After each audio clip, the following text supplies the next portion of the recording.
ഇടുക്കി വണ്ടിപ്പെരിയാറിൽ കൊല്ലപ്പെട്ട പെൺകുട്ടിയുടെ കുടുംബത്തിന്റെ വീടും സ്ഥലവും ജപ്തി ഭീഷണിയിൽ. മകൾ ഉറങ്ങുന്ന മണ്ണും മകളുടെ സ്വപ്ന വീടും എങ്ങനെ സംരക്ഷിക്കുമെന്ന ആശങ്കയിലാണ് ഈ മാതാപിതാക്കൾ.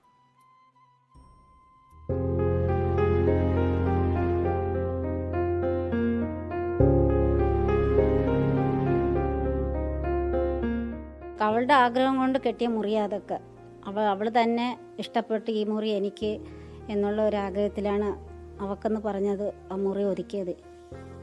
മകളുടെ ആഗ്രഹപ്രകാരം ഈ വീടിന്റെ നിർമ്മാണം പൂർത്തിയാക്കി ഇവിടേക്ക് മാറാൻ കഴിഞ്ഞിരുന്നെങ്കിൽ ഒരുപക്ഷെ വണ്ടിപ്പെരിയാർ പെൺകുട്ടിയുടെ മാതാപിതാക്കൾക്ക് മകളെ നഷ്ടമാകുമായിരുന്നില്ല.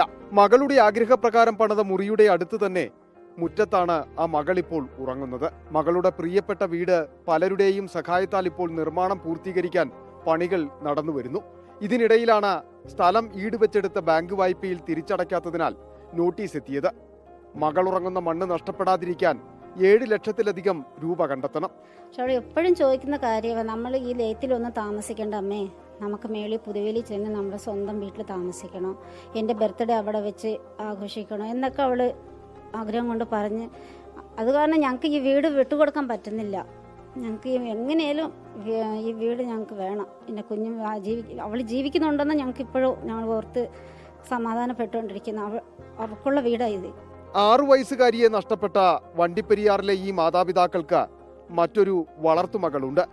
ആ മകളുടെ വിവാഹത്തിനായി എടുത്തതാണ് ബാങ്ക് വായ്പ. Peermade taluk cooperative agriculture and rural development സൊസൈറ്റിയിൽ നിന്നും 5 ലക്ഷം രൂപയായിരുന്നു വായ്പയെടുത്തത്.